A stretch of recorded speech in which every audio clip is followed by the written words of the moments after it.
Hey guys and girls, welcome to another episode of Bros with Brains. Episode 10, apparently. Don't know how we've made it to 10, but we got there. And, it's always nice when things work out because, well, let's say episode 10 is a special episode and we have a special guest on. Mr. Chris Black, how are you, sir? Boys, I'm very well. Thank you for having me. And those that are listening, if you ever watch YouTube, his last name is Black, but he's not actually Black, but, that's okay. We'll roll with that. Triggered. Well, everyone's going to be like, well, I wonder. We'll jump on YouTube. And it's like, well, fucking false advertising. Maybe he identifies. Maybe he identifies. Don't even start with that shit, bro. You don't know what I identify as. How dare you assume? How dare you assume? It's like, how dare you assume my gender? But anyway, guys, what's been going on? I already know a little bit about Chris and what's been happening. But Chris, tell us about yourself. Tell the people what they want to know. Oh, well. I don't know what they want to know, but just pretend. I'm just going to pretend like the people actually want to know anything about me. Pretend people listen to this show and we'll go from there. I guess you could say I work at Strength Lab. I am the head of course and content creation and education, which is a facility here in Melbourne, which unfortunately at the moment is shut down. So outside of that, I obviously coach. I coach more so now more than ever. I suppose now more than before. I coach more so higher level, advanced hypertrophy-based athletes into contest prep, and then obviously I suppose classic physique competitor to be now, having come from more of an ICN, INBA type of background, which I competed as a natural bodybuilder back in 2014, I believe it was the last time I competed. So I've been in the game for quite a while. I suppose I started on the opposite end of the spectrum. So I actually started prepping people before I started prepping kind of Gen Pop clients. So I guess it's just the way it goes. You compete, you have friends that are like, oh, you do quite well. And they're like, oh, okay, well, what did you do? Can you prep me? And then kind of all just went from there. I have a dual degree in sports science and business. And that is pretty much the long and short of it. So I was supposed to be prepping as well for season B, just gone, which is a second failed attempt at a contest prep. I was supposed to compete the year before that as well, and it kind of just all went to shit again. So fortunate they pulled the pin, so I will just push that back to season A and I suppose prep into that. I know you boys did an episode on that, which was good too. It was a good listen. Yeah, I feel like we tend to talk about that a lot, right? It's more so we just see a lot of people talking shit and we're like, let's just jump on that. Nah. But yeah, that's pretty much me. That's the long and short of it. Well, ICN is still running. You can still jump in. I might do the crossover. Yeah. So does that technically count, I guess, now that you're a real bodybuilder? Well, see, back in my day, it was INBA. It wasn't even ICN. That's how long ago it was that I competed back in 2014. So did they have wings in those classes yet? That was the division I did. Oh, right. Makes sense. The wing division. Yeah, wing division. You just assumed that I was a bodybuilder, but it was actually the wing division. My glutes were popping that day with wings. That's why I lost. I was too conditioned for the division. I actually look like I belong there. But anyway, guys and girls, what's been actually going on, Ben? What's going on in Queensland? Anything interesting? Hey, life is normal, hey? No, we've got a scare. Everyone's they're preparing for the grand final. We moved. There was 3 fuckheads from somewhere that did something that, I don't know, there was a potential outbreak scare. I don't know. I was at work and all of a sudden people are coming in complaining they have to stock up or some shit. And so it looks like apparently a truckie came in from New South Wales that isn't vaxxed, and someone got off a plane that works in the airline that isn't vaxxed, and they are infected, and now they're in the population. I don't know. So was that this morning? It's been happening since yesterday. Okay. So the conspiracy is that it's going to be left open until the grand final, and then we'll be in a lockdown on Monday. That's the running theory at the moment. So we're prepared for that. Is that just for Brisbane? Yeah, I'm going to say so. They just doing like what's the word? Hotspot lockdowns now. Yeah. So okay. The plan is if the grand final breaks out with the COVID, they're going to take it up to Townsville last minute. I was going to say, so you could also just like rent a place like on the Gold Coast or something and just chill out. Yeah, they cracked down that. Hey, people tried doing that not too long ago, and there was police like on the highways checking licenses and shit to make sure you're supposed to be where you're supposed to be. Yeah, I mean, if you do it now, I mean, Well, yeah, true. As I say, you're on holidays. Just go tomorrow. Yeah, I'm on holiday. What are you talking about? I'm just going to go to North Queensland. I always go to North Queensland where there's nothing to do. What are you talking about? Just go to Cairns for a fucking week. You got nothing else to do than train. There's so much to see and do in Townsville. I don't know what you're talking about. I always I used to live in Townsville. Townsville is probably the biggest shithole on the planet. That's where I started my undergrad. So don't go there.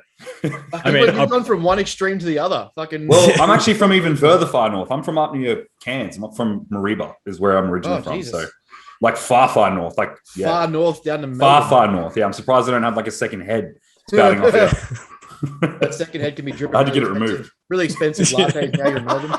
So I'll tell you, the far north Australia or far south Australia, you just get an extra head. Is that how it works? Because Tasmania is the same. Yeah. Tasmania and then straight up to Queensland. Yeah. Fair enough. It's like a requirement to cross the border. I had to get it taken off. Besides that one, I think shit's pretty normal. We're actually rolling out there's been a few drive-through fucking vaccination places getting erected and all that jazz. So have you been tested? Have I been tested? No, I've actually never had to get tested so far. Oh man, it is the worst thing ever. The guy that did my last one literally busted the capillaries up the top of my nose here. And I was mid-contest prep, right? And I was like, I messaged my coach, I messaged Dean, and I'm like, bro, I keep having these random nosebleeds. I'm not sure why. And we ended up figuring out it was because the guy that put the thing up my nose went in that hard, literally went in that hard. That's like, just bust all the capillaries in my nose. It took 2 weeks to heal. Like I couldn't train hard because every time I would train, I'd get up and have like blood all pissing down in the front of my shirt. It was horrible. I'd be eating a meal. Put some sriracha on it or something. I'd look down and it's just blood all over the place. Is this like is this spicy? Oh God! That's what I was saying. To my girlfriend. I looked to the side and she's like, "Are you all right?" And I've got blood all pouring down here, and I'm like, "Oh shit, not again." You didn't know if it was fucking blood or sriracha in your beard. You had no idea what's going on. You don't know, right? You're like, I just thought it was sriracha because it's the same color. But it was like me eating a jam donut last night. I just fucking just really changed their flavor. It's more iron. Like, yeah. If you're wondering, I did end up finishing the meal. So blood or no blood. Yeah, 100%. I'd already measured that meal. I'd already counted for those macros. In prep, nothing else matters. You get that food in. Nothing else matters. Had to get it in. Well, it technically came from inside me, so I'm sure I can put it back in. That's where it's supposed to go, right?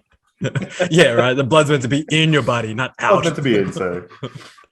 But anyway, but yeah, no, that's pretty much the long and short of it is that we're getting normal, but there's potentially a lockdown. So I'm just training on holidays.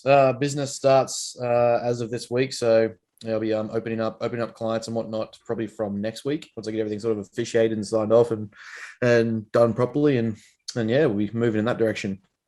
Cruising along, it's good, man. How's training going anyway? How's the knee, considering someone decided to not reverse band and, I have bad knees, so let me make the top of a hack squat harder. Look, Dol said this part of the program is all about metabolic output and intensity. So I was like, cool, let's do it. So just for reference, for context, when we hack squat, we reverse band the hack squat. So, it takes a little pressure out of the bottom, takes a little pressure out of the knees. Of the old knees, yeah. Yeah. So Ben here has, tendinopathy in his knees. So cool. By the way, how do I make this a little bit easier? Well, if you reverse band the hack squat, it's going to take a little pressure out of the bottom. It gets harder on the way up, a little bit easier on the way down, just a little bit, nothing crazy. Sends me a video. So he's actually placed tension from bottom to the actual, to where you put the plates on. I'm looking at it, I'm like, the thing is, this is the second time. I'm like, the first time I explained it to him, he's like, yeah, I get it. The second time, did you not remember anything we spoke about? I remembered, but the point of this block was to make it more intense. So I did, and it fucking was. It was brutal.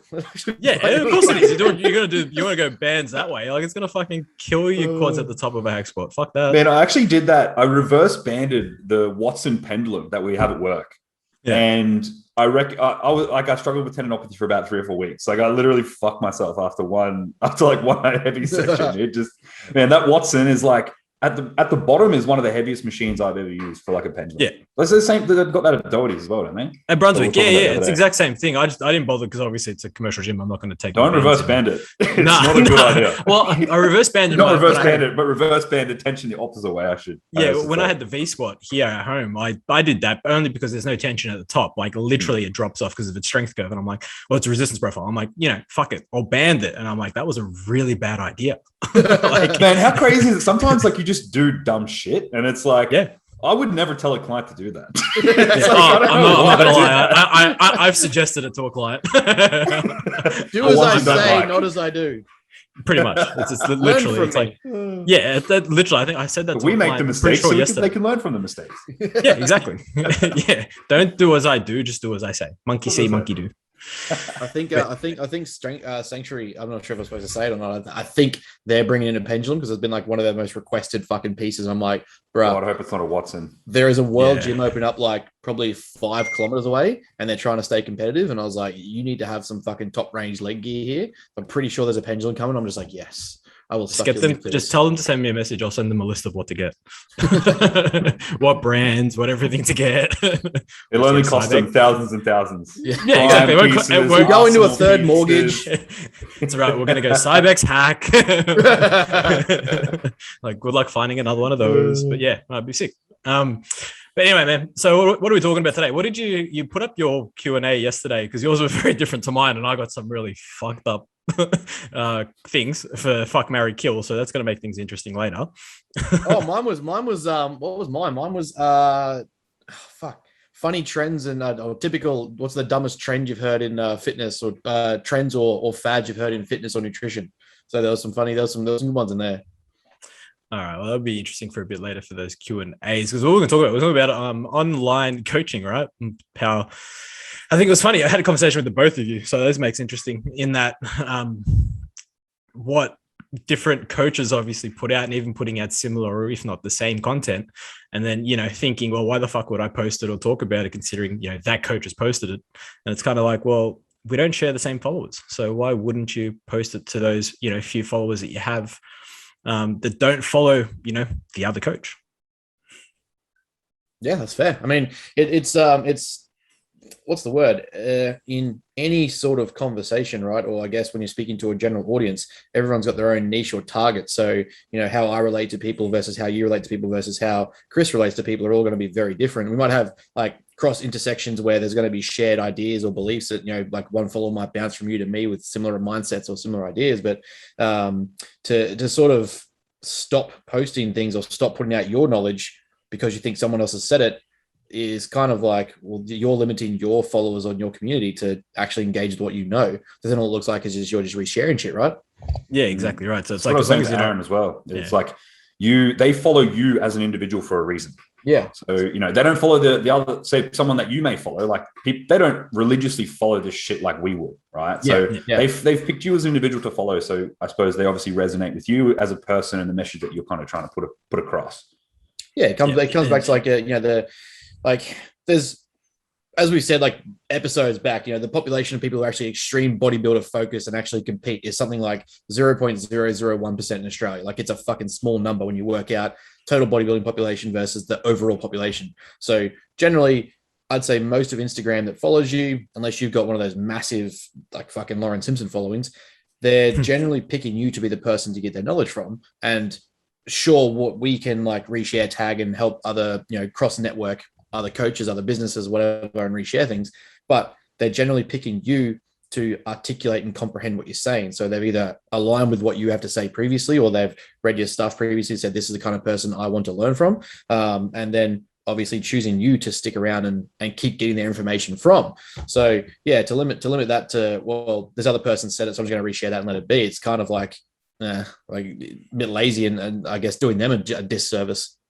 Yeah, well, I guess it's not even the whole reshare, right? It's like the whole, even if you post what they post, it's kind of like, as long as you're not plagiarizing it and actually, making it yours and showing that you actually understand it as well. Word for word reshare. There's just one person 10 years ago that did all the content. Start doing is taking Aaron's content and just putting it on my Instagram and not even changing a word. Just accidentally leaving elite strength in there. Yeah. It's like when I post and I'll because I can't be bothered obviously putting hashtags every single time. I'm going to copy and paste my hashtags, and you'll see like one post will be like certain hashtags in there, and then it doesn't apply to the next post, but they're still in there, and I'm like, Instagram's fucking hating you it. right now.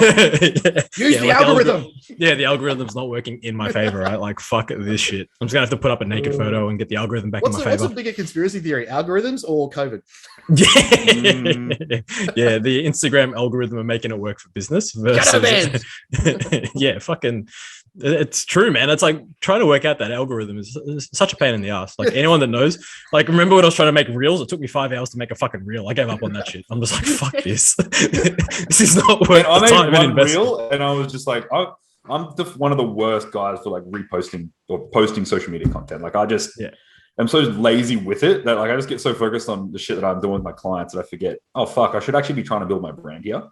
Yeah, so it's like the majority of my like everything I generate comes from like referrals from clients I already work with, really. So it's like it kind of just is a weird niche in that like it's such you will get left behind if you aren't willing to put the time and effort into doing the shit that for sure, man. But the thing is that you put up a lot in your stories, like you do a lot of talking stories and stuff. Yeah, it's just obviously the balance or the mix between posting stories versus I guess actual posts to leave on your wall type scenario. So potential clients, if anything, can reference back and be like, oh yeah, like the dude knows his shit, or like the dude barely posts, and like your stories aren't there unless you save them in a highlight, which is not also a bad idea, to be honest.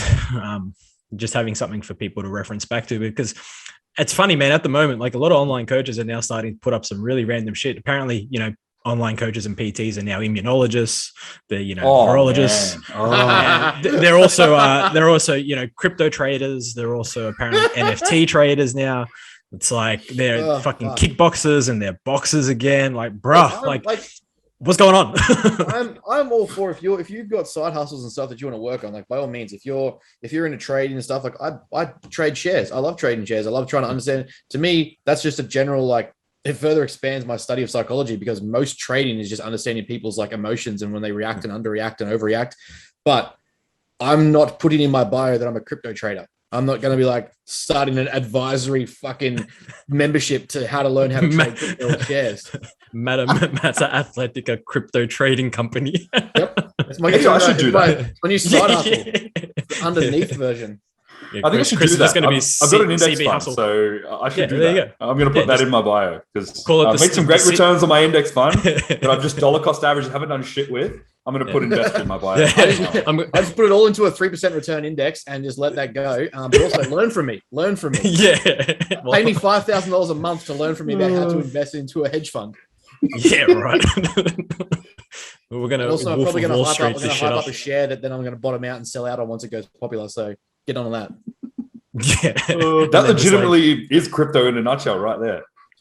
Yeah, that's pretty much what it is, man. Yeah, it's just all hype. It's fucked that like all these coaches now are just posting about all this other shit because they're either unable to create their own content, they're unable to like being in lockdown. You think it'd be the best time to work on your online business because if anything, you've got more time. Like it's crazy how many of them just especially if you don't have a full book. It's kind of like, wouldn't you be working to get a full book?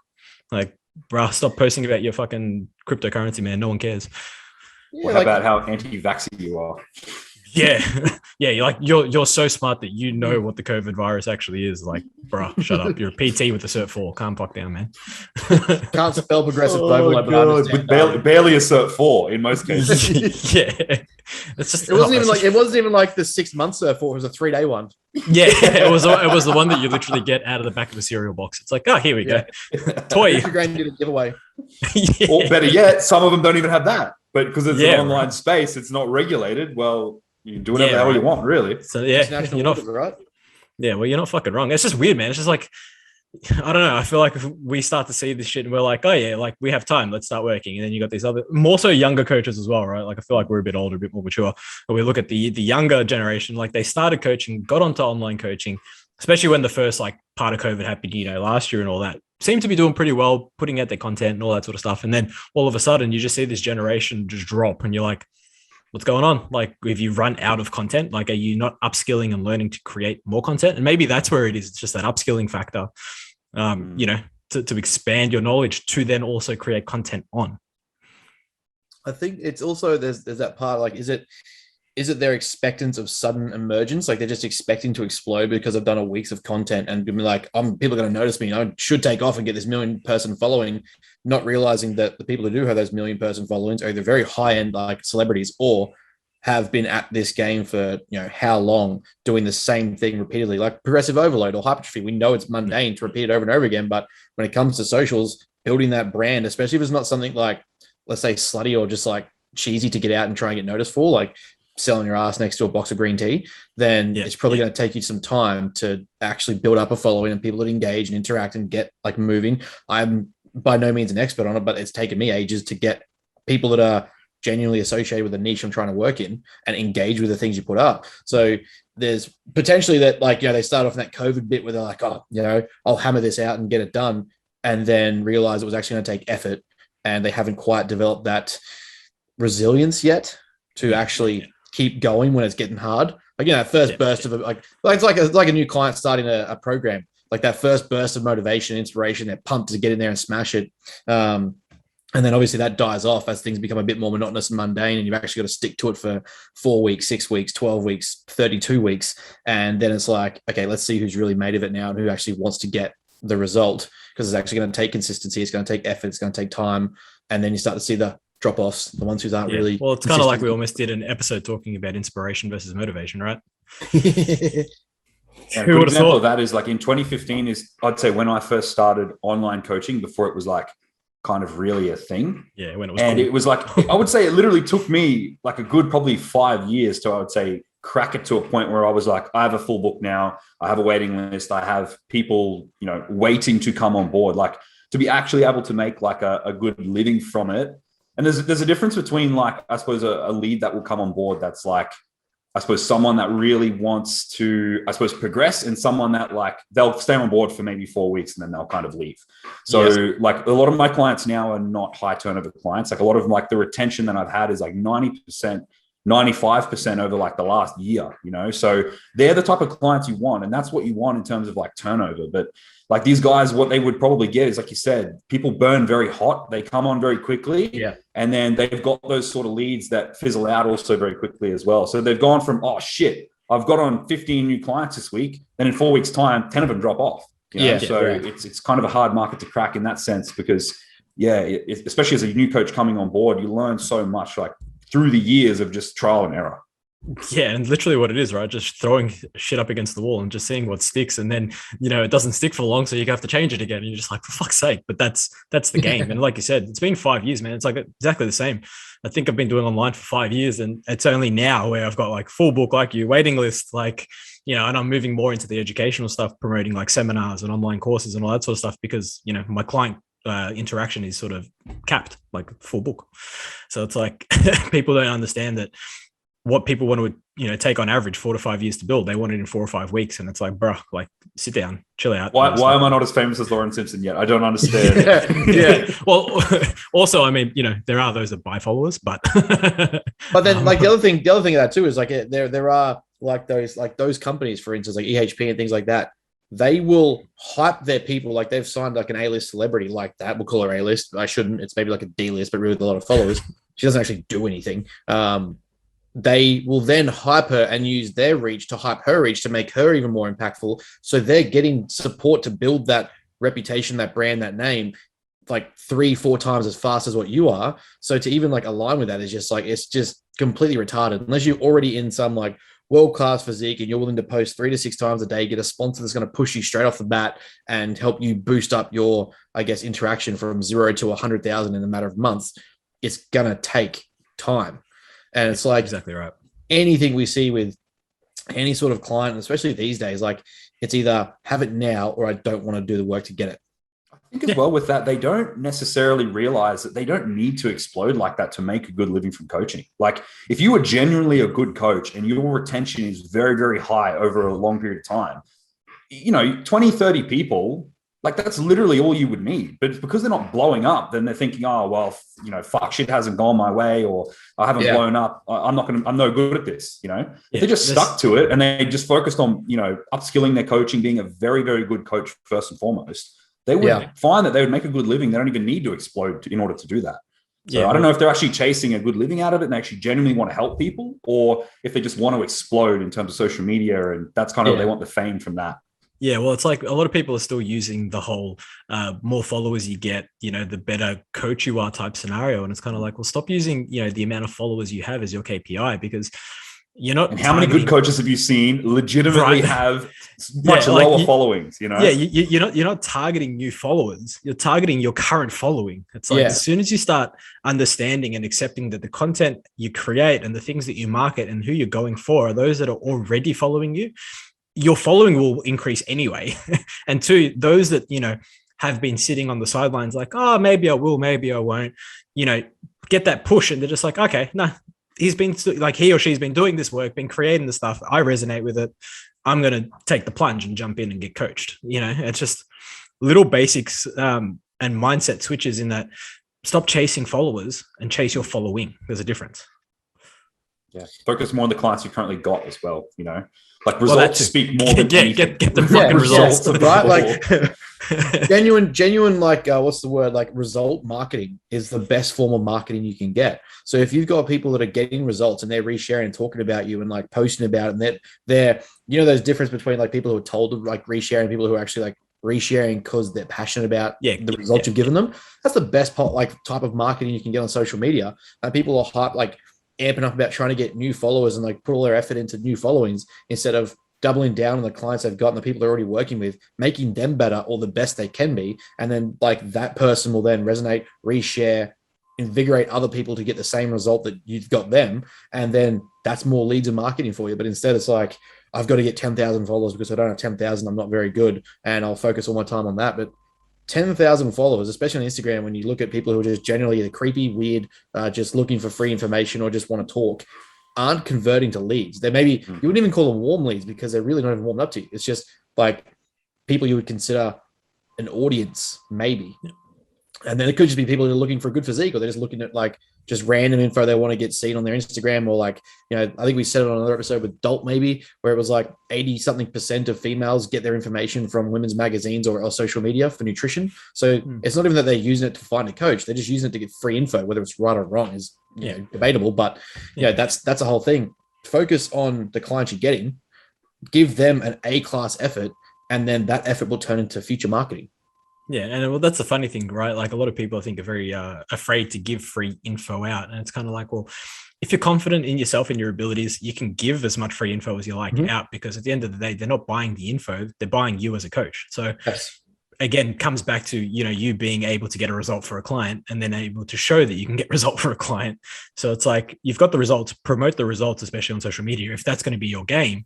And then also, explain what you did, or like a snippet of what you did and that sort of stuff. You don't have to give them every detail. Just give them a little bit. Just, hey, like a little taste, a little teaser. Just like, this is what we did. You want to learn a little bit more? Hit me up. Like, I'm happy to have a chat. And or, it's like your teaser for your course. It was like the first slide, and it's like, right, but honestly, how much that generate like that interest. How much generated interest from that it as well. Yeah, that's what I'm saying. It's literally because I was just being a smartass. In saying that, I think I only had like 4 slides already written. Like I'd done everything by hand. So I'm like, can't so show much too to much. come. Like, I can't show that I haven't done anything yet, but I'm just going to tease some people. But yeah, I got a ton of interest, and like, it's just, I didn't know if that was going to work. I just thought, fuck, what do I lose by doing it? Nothing. Like I lose one or 2 stories on Instagram. Like you're a fucking fraud. I'm actually not good at biomechanics at all. I have no idea. So that was last name just. R.I.P. Just he was the strength father. Thank you for what you did give us. Just not your dietary stuff, but like it's just try shit, especially as an online coach, especially if you're new to the game, man. Just fucking try shit. And you know what? Ask those that have probably successful businesses on Instagram, not so much a big following. Yeah. If you ask one of those coaches, hey, like, I'm thinking of doing this, what do you reckon? There's a good chance they'll reply. Like, I haven't seen or come across a coach that's, relatively full, that's not humble. That's like, I haven't seen like a real arrogant person come across and be like, nah, fuck that. I'm not going to tell you my secret. It's like, No, like, you know, you realize the secret is just skin in a game. Like literally, it's just like, period, like message myself, message Chris, message Ben, like message these guys and be like, you know, I'm thinking of this. What do you think? The worst thing we can do is give you our opinion. And if you don't like it, okay, well, you don't like it. Yeah, what can we do? You're free to tell us to fuck off. Yeah, like you asked for an opinion, and I gave you. Yeah, I gave you the opinion. If you don't like it, that's fine. Like it's just my opinion. It's what I would do in your situation. Here's a question for you: where do you draw the line on people like what's the word? They bait for that little answer, like in that convo, say in a DM, they might bait for a little answer or a quick question, and then that quick question turns into another one, and then another one. It's like they're clearly trying to get free info without paying for it. Yeah, there is always a line to how much, I guess, info you do give out. It's tricky in that I'm always happy to give, you know, as much info as I can based on what it is. But if it's going to be a continuing line of questions, what I simply suggest is, hey, jump on a consult with me. You have me for an hour on Zoom. Mm-hmm. Ask me anything and everything you want in that hour. I'll record the convo for you and you can have it to reference back to. And it seems to go quite well. They pay me for my time and they're happy to pay me for my time. I find those that are genuinely asking like for wanting to really better themselves, they understand that, you know, you do need to pay for a service and there's only so much you're gonna get for free. And it's like they're usually quite humbled in that they got free info to begin with anyway. And I'm the same when I was coming up. Like I'd message people all the time, just be like, the worst thing that's gonna happen is they either don't get a reply or it's like a no. Once you realize that, it's like really life's not that bad. You'll be okay. Like what's the worst? Shattered my world because someone said no. I'm not telling you shit. All right, cool. Fuck off. Yeah, like what do you fucking do? It's like honestly, like I was having a conversation with Paul Carter on Instagram, and he just didn't reply to me. Like as soon as I asked him something.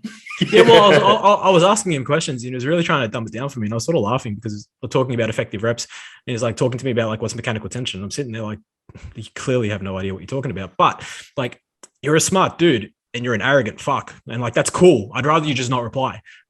like you would have done me the service by not replying because at the same time, he couldn't answer my question until I got Scott Stevenson onto the podcast. And even off camera, I was asking him questions and he was able to answer them like freely. I'm like, legend. You know what I mean? You're going to have those people. Isn't it funny? Like you said, the humbleness, like it sounds like Scott's a real humble guy as well. Very humble. So it just goes to show, you know?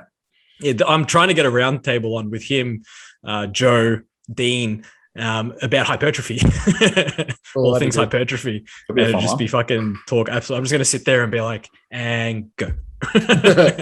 And just see what happens. Just arrange 4 of the most conflicting ideas you can. Just do it. You need someone in there that's going to really throw like a spanner in the works. That's going to disagree with them. You know, you track your data. How dare you track things? I don't mind playing devil's advocate. That's triggering and enabling disordered behaviors. Because it's all about the pump.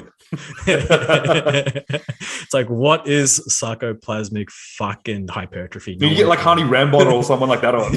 Yeah. So German volume training, yay or nay? No.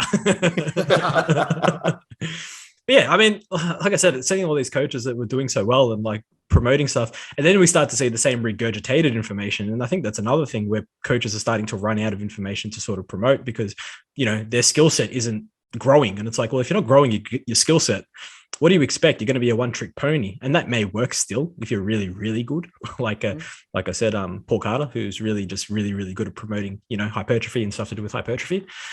Like, cool, but like I see a lot of coaches just promoting the same thing. Like, is your program designed for you? Is your nutrition up to scale? Like, is your blood, like, is this doing this? It's like, and you say the same shit every week. It's like, well, if you're not getting traction, maybe you need to change something up. Mm-hmm. Or spend thousands of dollars on pieces of paper like we did. I mean, you could do that. I wouldn't suggest that. I wouldn't. That's what I mean. I wouldn't suggest it. there are probably better ways to go about it. It's like the one thing. It's like I would not go back to uni. I could not go back now. Fuck that. But yeah, I mean, Ben will. You'll understand when you finish, and you'll be like, I don't want to do this anymore. Look, I'm already there. We just had an argument with the QUT Guild in the That's a guild. Facebook. Yeah, apparently they call it a guild. Yeah, I know. I wanted to know what quests I can go on, how much gold I get paid. Just a bunch of old white people. It's just like live action World of Warcraft. What's going on here? But anyway, back to the point. They were arguing about the fact that they were arguing on behalf of the students that QUT used COVID to basically redact paying staff and like putting up actual learning content and engaging knowledge, and we're just rehashing old podcasts and old like audio clips from like years prior and all this sort of shit. Like one person's recorded from 2 years ago is up-to-date knowledge to justify a $2,000 course, and then they're cutting down tutorials and like lectures. So it's like you might get, I think I went from my first year at uni now, which was a tutorial every week to match your lecture, to now there was 5 for this semester so far, and that's it. And we're at like week 10 or whatever it is. So I'm like, either I've spent so many times deciding whether I want to defer until COVID's over to see if it goes back to normal. But then it's also like, at this point, it's probably not going to. So why not just fucking get it done and get out of there? It's crazy, man. It's because at the end of the day, I suppose it's a money-making machine as well for them. It is. You know, they found a way now through COVID that they can set this up all through the cloud. And it's just like flick students through, churn them through as little payout as possible to like lecturers and tutors and all sort of shit. So does that mean you're just going to have to repeat? I hope not. I don't want to. It's like you get really good grades. Yeah, that would have worked in 1994. Yeah. There was apparently a report, a leak done on an email that went through to the tutors saying 15 minutes is all you need to mark, critique, and feedback a written assessment. So when you're judging someone's entire life in your hands, 10 to 15 minutes tops is all you need per person, because they're not going to pay you more than that. Yeah, and right. I'm like, cool, I'll just go fuck myself. Just spend like a month putting this together. But you judge it in 15 minutes. So that means you only have to give them 15 minutes worth of work. Like, what does that tell you then? Like if I go like say, you know, I'm spending this money to better myself and get in a position to enhance my education, to improve my services and coaching practices and everything else. What if that person's in a pissed off mood one day? What if that person's at the end of their paid period that they're being paid for to do that marking, and then I'm the assignment she's finishing on, and then goes, fuck this guy. Yeah. Like, there's nothing stopping that from happening. Fuck this guy and his mustache. Legit. I bet he has a mustache. Fuck him. Yeah, fuck him. I can see his mustache from here. I was like, this is like an absolute G up. Like, Ben, I don't like the sound of this guy. Yeah. His name's Ben. What a fuck. Yeah. What a basic Ben, bitch. wait, let me get my bottle of wine. Ben, I bet he's a white male. Fail. No, wouldn't that be a pass then? Oh, yeah, apparently, yeah. The white privilege. All my privileges. Anyway, yeah, I just thought I'd have a rant about online coaching and watching coaches actually decide to, you know, not stick to their guns and keep trying, and understand that not getting traction isn't necessarily failing. It just means you're sort of stale. Because you found a way of not to do it. So exactly right. So let's try something else, right? There's nothing better than failure to teach you what not to do. Well, I mean, right. It also comes back to like it's generally just like any data that we track, whether it's your program, your nutrition, the sleep, whatever. Are you going back through your Instagram metrics to say, hey, like, you know, yeah, I'm putting all this work out and nothing's working. That 10 hours you're spending creating content, you're also going back over to see what content resonated with people and got likes and interactions or shares or fucking whatever the metrics are. Like, are you actually going back through and seeing what's being liked or enjoyed or used? Because that's on you then to go, well, this didn't work, I should change the approach, or like change what's, you know, I've done this for a month now and these posts are working, these ones aren't, you know, I'm engaging with people here, but I'm not replying to these people, and my program isn't growing, or my Instagram isn't growing, or my Facebook isn't growing, whatever. Like, if you're not using those metrics that are at your disposal, then that's just another thing that you're not capitalizing. Exactly. And you have so many avenues these days on fucking social media. You have, you know, your Instagram stories, Instagram posts, you have IGTV, you've got Reels, you've got TikTok, you got fucking Reddit, you got all these other ways that you can apply your knowledge, and, you know, streams that you can try to bring in, like not bring in clients, but bring in an audience that suits your content. It's just like, man, like, how far are you willing to go to try this stuff? And it's that age old, you know, are you going to work for it, or are you just going to sort of pretend like you're working for it and then give up because you didn't get anything? It's like, come on, pull your finger out your ass and do some work. It's like, do you want to, no, what was I going to say? You said something great there where it was like, they don't want to put in the work, right? You said, they use this as like a crutch. It's like, oh, this online coaching gig looks pretty cool. I might just be able to, you know, I'll just blow up in it overnight. I'll just post a couple things and I won't have to work again. That's it. Yeah. You know? Yeah, because they probably see, like, you know, the successful online coaches where they're like, not chilling, but they're like, you know, doing their own chilling, thing. doing these ones. Yeah, like, books, you know? Well, they're like living their best life, right? That's kind of like, not even, I wouldn't even use Lauren Simpson as a person. It'd be more so just like even an actual like successful online coach. It's like, they're chilling on a beach or something, or, and they're like, oh, like I'm still, generating an income and all that sort of stuff. But you don't see the work that goes on behind There's a genuine coaching aspect that goes into this. To get to that point. You can't make money for doing nothing. So you're not going to get paid to just sit there and do nothing, Yeah, honestly, I get so many people like, oh, like, oh, what should I do about online coaching and stuff? And like, how do you go about it? Like, what's your day look like? I'm like, man, my day, I love my day. It's the best. Like, especially Mondays and Wednesdays when I have they're my check-in days. It's like, and even my podcast day, like, I get to go, I get to train or get a treatment. Like I look after myself first and foremost in the morning, and then I get to work. And it's just like, but I'm working. Like, I think that's another thing, another aspect where people don't appreciate like online coaching. Like online coaches actually do fucking work, the good ones anyway. It's like, we're doing check-ins for hours on end each day, or we're creating content for a few hours. Do not try make reels because it's going to take you 5 fucking hours. So don't bother. Just quit that while I'm telling you now, don't bother. And it's just, trying all these different things that take genuine time. And it's like, yeah, you might see me on a beach, but know that I've worked like 100,000 hours beforehand to be able to go sit on the beach and relax. It's like, oh, people say you're so lucky to be able to do what you do, to have the time to be able to train when you want to train, all this sort of thing. It's like, well, you also don't see that I work 6.5 days a week. Exactly right. Yeah, like I'm the first one to say as well, though, like, yeah, you're right. I am lucky that I can do what I do, but it's also, I do work to do what I do. So there's an element to each. It's kind of like, lucky that I got online before COVID, for example. So it's like all the systems and stuff were sort of set up, ready to go. Yeah. And then when COVID sort of hit, it's kind of like, doesn't make a difference because I was already doing this anyway. Whereas I think if I'd been, in person, sort of face to face, like 40 hours a week type scenario, then moving to online because of COVID, that would have been, that would have been interesting. That would have been very different. But, that's a what if, like, we don't know. So, yeah, first one to say I'm lucky, but, I fucking love what I do. So, it's definitely, it's like it's the perfect era to start coaching online, but you got to understand that like anything else that you want to get good at or successful in, it's going to require time and effort and sacrifices and actual work.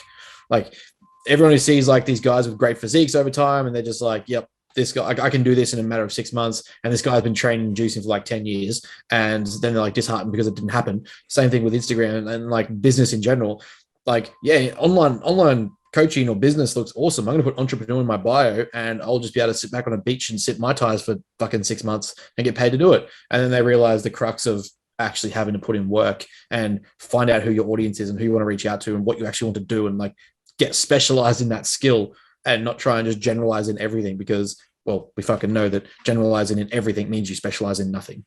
Yeah, it's like life coaches when they realize that PTs, it's like PTs that couldn't get a result. So I'm going to life coach instead because I couldn't get you a result, but I can help you improve your quality of life. Can you though? let me help you through not having done anything myself. Yeah, and same thing with business coaches. Majority of them. There's a couple of really good ones. Don't get me wrong, but it's like I failed at being in this business or creating a business. So what I'm going to do is I'm going to teach you what not to do. I need additional revenue from me because my coaching business is not going well enough. Yeah, and make this my actual fucking revenue. But anyway, But that's like my financial advisor I've had now for like 5 years. My financial planner.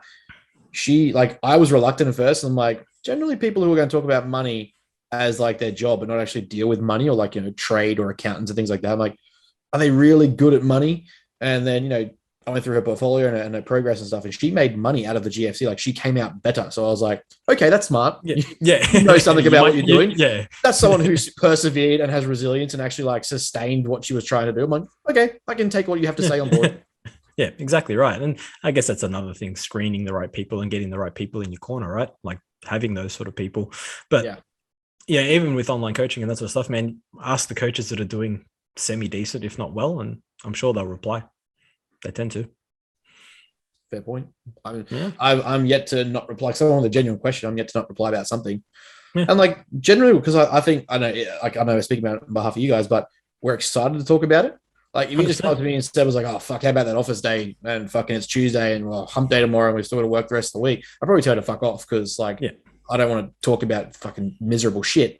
But if you're going to come and be like, hey man, like what's your thought on this like type of arousal? What's your thought on this on like psychological concept? What's your thought on this in terms of like getting psyched up to train? What's your thoughts on this about how to use this exercise or movement? I'm going to be like, sweet, here's why. Like I showed you that conversation the other night. A chick was asking about deadlifts. And I was like, she messaged back and was like cool girl and stuff. And I was like I talked to her, but she messaged back and was like, I opened this message thinking your response was going to be question too broad, but then it was questions too broad. Here's a response. And she's like, I can see your passion come through the question. I was like, well, I mean, if you're going to ask like something I'm excited about, I'm going to give you an excited answer.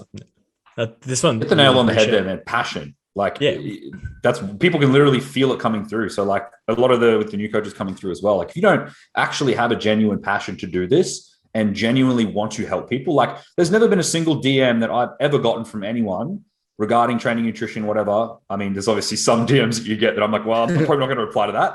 They're the ones asking for photos of his feet. They're the ones asking for photos or asking for my dirty bodybuilding fucking posing trunks or something, or a flex show or something like that. But I've genuinely responded to every single DM regarding any training, nutrition question, anything to do with coaching, anything. So unless it's a weird question from some weirdos out there on Instagram, I will always reply. Yeah, I mean, I like to reply to those anyway because it's fun. How much? First of all, how much? What am I? Yeah, like how much detail are we talking right now? No, I'm kidding. Do I have bills to pay this week? Yeah, what's coming up, and how much can I afford to spend? No, but I mean, this is a funny one that Ben had sent me that you'd appreciate, Chris. The chicks doing BFR training, they were for their glutes. Yeah, that was gonna be one of our questions for today. Yeah, she was asking about. This was like in relation to the trends, like weird trends and fucking nutrition trends. She's like, why are chicks wearing straps around their legs, that their upper thighs closer to their glutes? Is it to like increase blood flow in the glutes or something like that? And she sent me a video what she's talking about. I was like, oh, BFR in the glutes. Oh, I didn't even know this was a thing people were trying to do. Still trying to work out how you do BFR because in the glutes, because in theory you're supposed to restrict blood flow to that body part. Yeah, so how are you going to be able to? So if you're doing them around the quads, you're feeling it. Are you strapping around one cheek? If you go like around in the middle and one cheek and you wrap it around, that's the only way I could really think about you be able to get this is easy, just around the neck. You're around the neck. Can't get down here at all. Yeah, like I'm getting blood flow restriction. Yeah, I don't know. I thought that was pretty funny. Blood flow. I usually do that when I'm having a wank, but that's different, right? It was one time I nearly died. Whatever. Just call me Michael Hitchens. But anyway, yeah, I just thought that was really, really funny. Kind of weird. I'm still trying to work out how you restrict blood flow to your glutes. I watched the video she sent me. Like, not having a dig at this at the chick, the commenting. She was actually asking, like, taking. Yeah, that was a genuine question. I'm having a dig at the person that was doing it. dig on the chick whose video I watched. It was fucking painful. Like, I hate myself for having to sit through that to try and get where she started talking about blood flow restriction. I was just like, she was apparently wearing her BFR, her straps for 20-minute periods, and I was like. But they're not tight enough. But either they're not tight enough. They're not tight enough because I guarantee if she was doing proper BFR, she would not be able to have them motherfuckers on for 20 minutes. That's for sure. I was like, you're lucky to keep them on for a minute and a half. God, it's just so painful. Yeah. You're just doing lighter sets, like lighter to a degree, and fucking pumping. Like, how are you holding that for 20 minutes? If you're actually doing that for 20 minutes, you're either not training hard enough, or they're definitely not tight enough, or you're just a fucking idiot. Yeah. Well, that one or the. They've got to be not tight enough because, like I said, where the fuck is she putting them on? I'm still trying to work out where you put them on for restricting blood flow to the glutes. But anyway, I think in her, like the logic I saw, they were like literally upper thigh, right? Like they were up there. So I'm guessing the logic was stopping blood from going to the legs. Yeah, so to create more blood in the glutes, maybe because that's what I was like trying to figure out. I'm like, but how? Yeah, that's not like blood flow restriction. That's like blood flow increasing. I was like, blood pooling. This is why some created a new technique, a new guru technique. This is why people didn't have a voice. Just saying. Anyway, well, between that one and the, I've been dieting for 6 months and got my ICN Pro card, and now I'm very, very cold because I don't have much body fat. Oh my God, why did I do this to myself? But this is literally someone that posted last night on their stories. A coach who's just like big noting herself. Like, I've been in a harsh deficit for 6 months. It's like, no, in case you guys don't know, if you guys aren't aware, what I've been doing, and I've definitely posted about it 400 times in the last week, but in case you didn't know, I did a drastic diet and now I'm cold to have no body fat, and it's just frustrating. I got so lean. Fuck off. Well, it's not even that. You haven't been in a harsh deficit if it's been for 6 months. It's just not. It's not harsh. Like I don't know in what world is that harsh. if your deficit was over 6 months, you may be looking at like a 10 to 20% decrease, maybe 20 probably tops, but you're looking maybe 10% per week, if that. And I'm gonna guarantee that you didn't even get that lean. Yeah. Oh, well, yeah. If there's a female, what pro card? What division? You think I know the ICN fucking divisions? Like, fuck, I got no idea. So if it's bikini, it's like, oh, come on. It's ICN Pro something. I don't know. I'm gonna say bikini. Bikini. They're all bikini. I don't know. I find the ones who do the most talking are the bikini ones. Yeah, they're the ones that will complain the most. The more hardcore ones, like fitness and that, like they genuinely do get lean, and you won't hear them complain about it either because they're just different. But yeah, it's kind of like the entry level, I suppose, division. I guess you could call it. No, I just laughed at it. 6 month deficit, harsh deficit, and then just to subtly, humbly brag about it. Yeah, and now like, why do I do this to myself? Because now I'm so cold because I've got no body fat. It's like, okay, maybe you should just eat some food. Eat a Big Mac. Yeah, I'm pretty sure they live in Queensland. I don't know that's even worse. Oh, Jesus Christ. Anyway, throw a jumper. I don't know. I thought that was pretty funny. This is the shit that we go through, people. We look at Instagram for our inspiration to rant, in case you were wondering, and talk absolute shit. Yeah. All right. Well, right? I mean, speaking about that, let's jump into some questions then. Yeah, should we jump into your ones or let's do your ones? Mine are all like fuck, marry, kill, and there's some funny ones in there, man. People I love you guys because you guys are all dark and twisted like I am. It's gonna have to be a Daniel Andrews in there at some stage. Oh, 100%. I've got 2 of them or 3 of them. Yeah, I've got 3 of the same. I've got 3 people asking me the same ones: Gladys, Andrew, and whoever the Queensland. I can't remember the Queensland. Palaszczuk. Yeah. Yeah. Okay. Well, I mean, right. You're going to answer it already, weren't you? No, we'll go with the trend one. The funny one. The funny one I got here is so I was asking dumbest fads or trends or ideas you've seen in fitness and health and nutrition. The rubber thing you chew on to improve your jawline.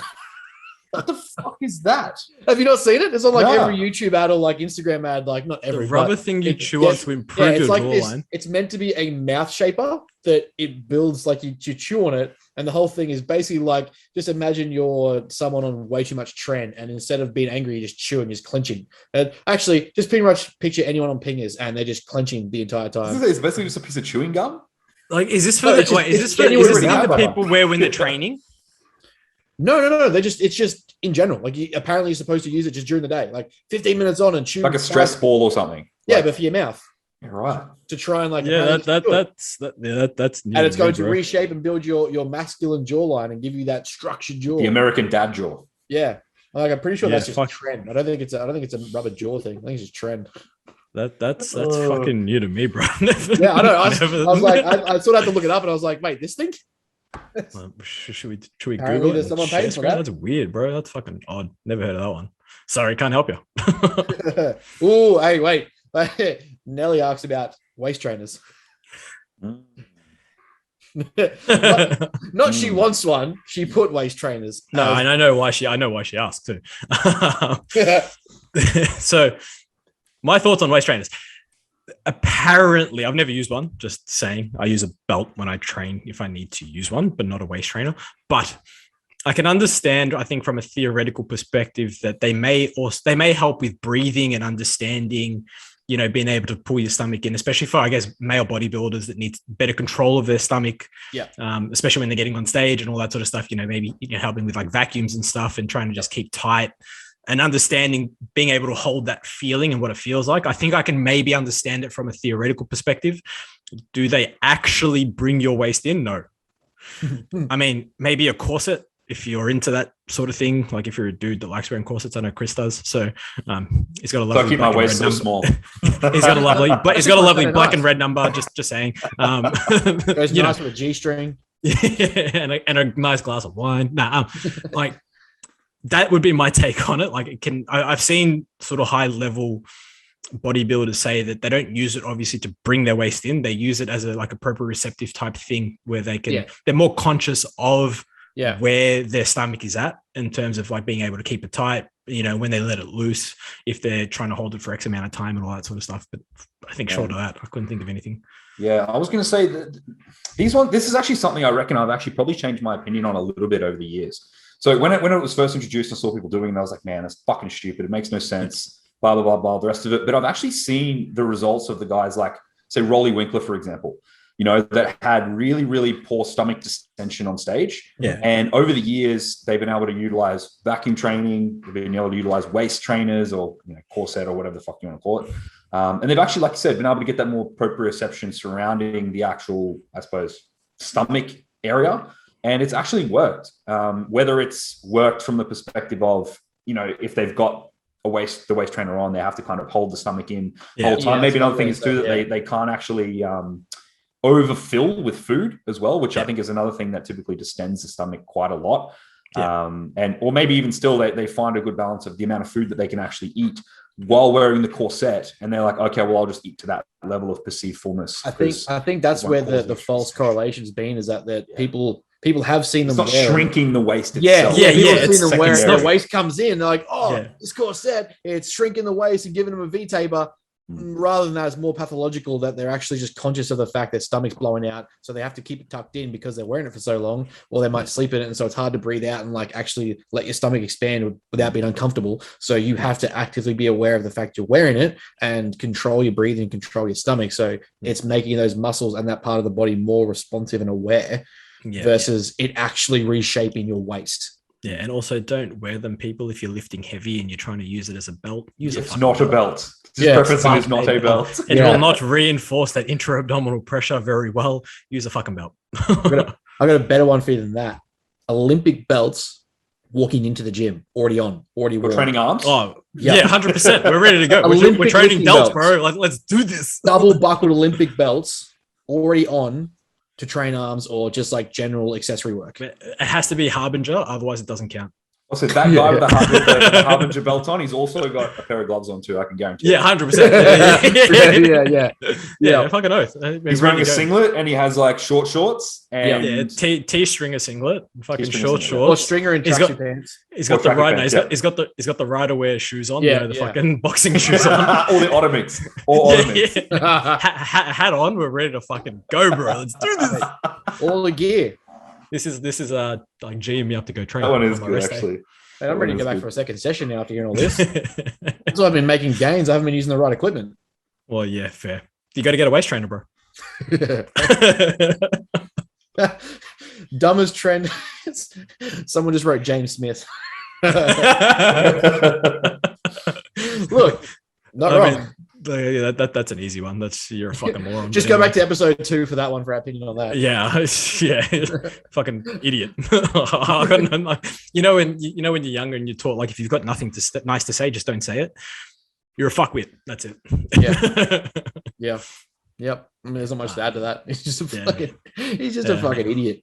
Like, spits probably one somewhat knowledgeable concept that 20 other people have already said before him, and he's just like regurgitated, but with fuck, cunt, and a British accent. And there's no critical thinking on his part to create his own content. So the critical thinking is how to say it in a way that's going to trigger and annoy people to engage with my stuff, or like it's like we were talking about before, like with your message and the way that you put it across. He's just taking shit and just regurgitated it and fucking put fuck, shit, blah blah blah, the rest of it on there.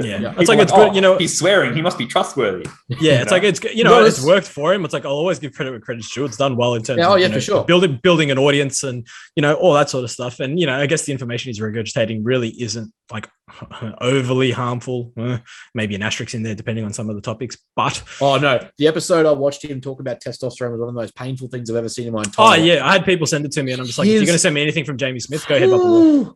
His discussion on testosterone and then misunderstanding androgen, testosterone, the effects of other esters, and then like what it actually does, how lean he talked about he got versus actually getting lean, and that his issues with his dick not working and stuff at like 10% body fat was because of testosterone. I was like, bruh, you took 1 mil of testosterone, and if you were getting a flat dick from 1 mil of testosterone, you've got other shit to figure out. Yeah, I didn't even watch the video. I got sent like 10 times. I just said to people, just honestly headbutt a wall if you're going to listen to James Smith.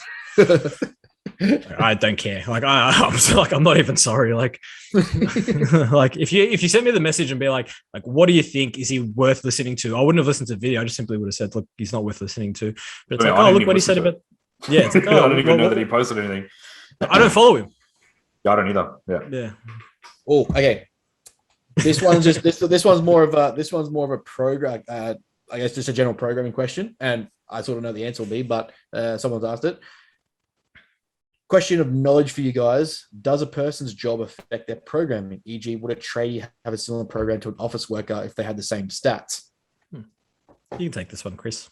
Oh, it's a good question. Very good question. However, I would say there's going to be a massive difference in overall recovery capacity between those two individuals.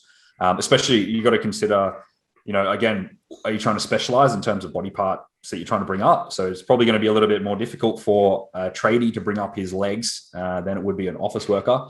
Obviously, he's on his feet all day, so you may not be able to increase the frequency of quads, hamstrings, glutes, etc. that much. Whereas someone that's sitting on their ass all day, they're probably going to be pretty decently recovered and being able to get back into a session and produce some sort of overload. So between those two individuals, I would say that, the main difference in programming is just you probably need to take in that systemic recovery, because likely their step count will be a lot higher as well. So legs are a very systemically demanding body part to train on top of that too. So you probably just have to manage the volume that you can kind of get away with a lot more for a construction worker versus someone that's an office worker.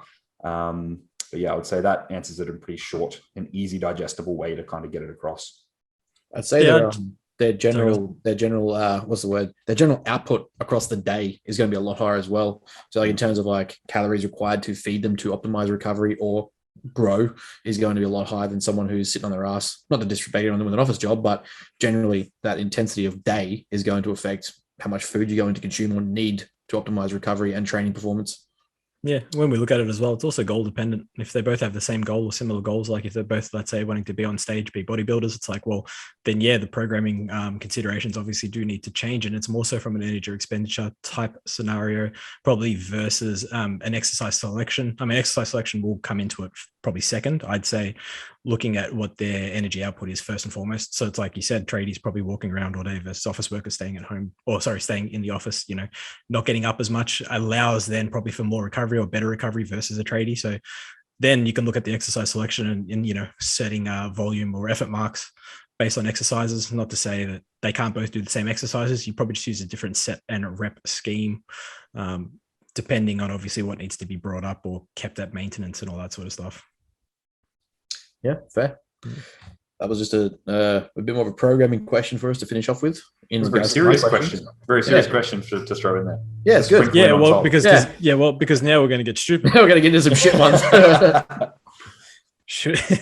All right. So from Tavi, just because we know how much we love Tavi. For fuck's sake. So this is a fuck, marry, kill, obviously. Susan Boyle, which I'm surprised he knows who she is, considering she's white. Who couldn't name one white singer last week? Yeah, he couldn't name 3 white people, but sure. David Attenborough, so we're on for 2 white people here. And Michael Jordan. Oh, okay. Oh, yeah. I think I've got this one down, but go on. You go first, Ben. I got to ponder on this one.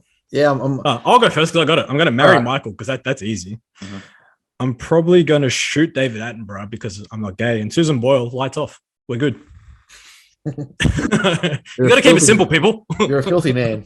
Am I wrong?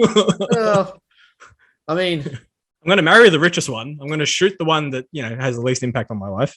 And I'm going to marry David Attenborough. I'm going to marry David Attenborough just because then he can talk me to sleep. Yeah. I was going to say, I was going to fucking hear that voice. I just want to hear that voice. I would marry him just for his voice. Susan Boyle is gone. He's going to be sitting there like I'm going to be. He's going to be sitting there. Here's Chris in his natural habitat. And I'm just like this, and I'm soothing me, stroking my head. The big white male in his natural habitat. White gorilla male, stroking his specimen. Hear him purr. Like, wait a minute, animals. I'm confused. All right, should we go? So did we get that, Ben? Who you got? What are we doing? No, we didn't get Ben. Now, see, I'm marrying Michael fucking Dave from Killing Susan. You see, I don't know if I want to marry Michael just because I don't know. I watched The Last Dance and I was like, I don't know if he would have been that much of a joy to live with. To be perfectly honest with you, did you see his house? Yeah, I saw his house, but David Attenborough would not have a shit house. There's no way David Attenborough's got a shit house. He's going to be nice to you. Yeah, but it doesn't say you can't divorce him. That's true. His house, Dave's house is just, you know for a fact it's going to just be a walk-in Renaissance museum. But he's going to die soon. So I'm just saying, you're going to inherit all this stuff. Michael's still got a few years in the tank. Yeah, but Michael's rich and you just divorce him and you get free still going to live. Yeah, 100%. Poor Susan Boyle.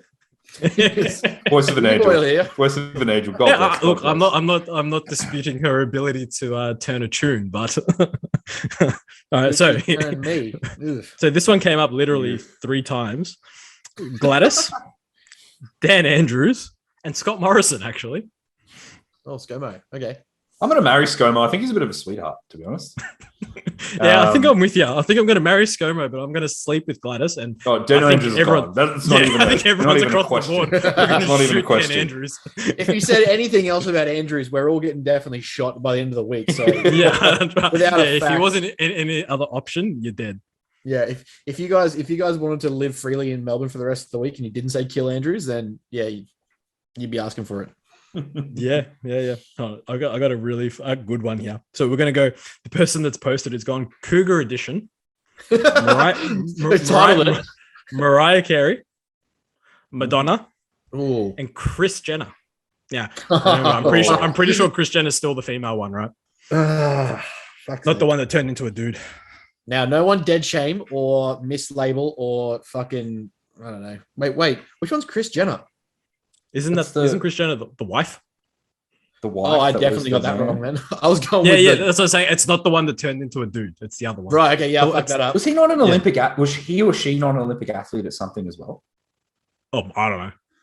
I just know the other one was an Olympic athlete, turned into a male, got male. Oh no, turned into a female, got female of the year. Oh, it's Caitlin. That's Caitlin. Oh, that's what I was talking about. Yeah. Sorry. That wasn't Kris. No, isn't Kris the wife? Kris must be the wife. Yeah. Okay. Yeah. Cool. Well, that's what I'm going to assume anyway. Yeah. I was like, hang on. As if we're not just choosing to kill Kris. That's actually, I feel like not too much of a bad one, to be honest. Like, I'd probably like bang Mariah, marry Madonna, and then just shoot Kris. No, I'm gonna marry Mariah Carey. I think she's a bit of a sweetheart. I love her Christmas albums. So yeah, as long as part of the contract is that she has to sing to me every Christmas. Yeah, but hold on. When it comes to Christmas, if we're going to go there, are we talking about Mariah Carey or are we going to go the boob for Christmas tunes? Ooh. Yeah, I put this up. This is still my most popular poll on Instagram ever. Yeah. I mean, I am a Michael Bublé fan and he does only seem to come out at Christmas these days. He's the Christmas king. He's the Christmas king. Yeah. Like Mariah's got the one song, don't get me wrong. And when you work in retail, I can literally hear it. I can hear it. I can still hear it. But the boob is the boob. Like, yeah, no, the boob is the boob. The boob is the boob. And I do. I've seen him live. I've seen him live a couple of times. He's fucking good. I'm not gonna lie. He lives up to the hype? Oh, he's lives past the hype. You know how shit it can be. Like sometimes you hear someone in person and it's like such a letdown. No, he's worth every penny, man. Every penny. I mean, who was sick live? The Veronicas. They're actually really good. I didn't go see them specifically. They were at a festival and they were very good. You know who was terrible? Which you would already assume, Tiger. Absolutely that's fucking dreadful. Surprising. That's not dreadful. I was at Summerfield Days on the first year that Snoop was allowed back in Australia after his drug charge, and they banned him from Australia, and it was fucking sick. I pretty much went the entire thing that I bought the ticket for the festival was to just see Snoop, and he was up there, and it was the best thing ever. Yeah, fair. Snoop's coming out next year. I'm going. Can't wait. Is he? Yeah, coming in October. Already bought my ticket. I'm ready to go. Shit. So did we get? You have to live stream it. You have to live stream it, and but it's a live stream event. That's the catch. Yeah. It's Snoop live on your Zoom. That's fine. I'll still get high and watch it. Sketch you guys whacking out under the bench while he's listening to Snoop. What do you mean under the bench? Sir, please turn your camera off. Oh, fuck. Please turn your microphone off. I feel like Snoop wouldn't care. I feel like he'd just be like, you do you, man. Yeah, hard. It'd just be like, yeah, man, whatever. It's not the first time. It's not the last time. Whatever. But wait, did you guys answer or what? Yes. Yeah, I'm marrying. Well, it depends. Who's richer? What's the name? Mariah or Kris? Because I feel like they're pretty rich now. Yeah, I think Mariah might still be Might be ahead. Should we Google it? I mean, the sisters just punched $1 billion, right? So that has what does Madonna look like these days? Is she still? Oh, she doesn't age, bro. She's a vampire. I've got to assume she's still a stallion, right? Like you've got to assume she's definitely. Once Madonna, always Madonna, right? Like 100%. And you got to, you know, for a fact, she learned some moves in the 80s. That's what I mean. I was saying she knows some. She knows. Yeah, she knows some shit. She knows some shit. She knows. You're twisted if you think Mariah doesn't know some shit either, right? It's true. Yeah. I mean, why is another one? She doesn't look like she ages either. Nah, that's what I'm saying. I'd bang Mariah and marry Madonna. Like, I feel like Madonna would just be much more fun and, you know, less of a headache to live with.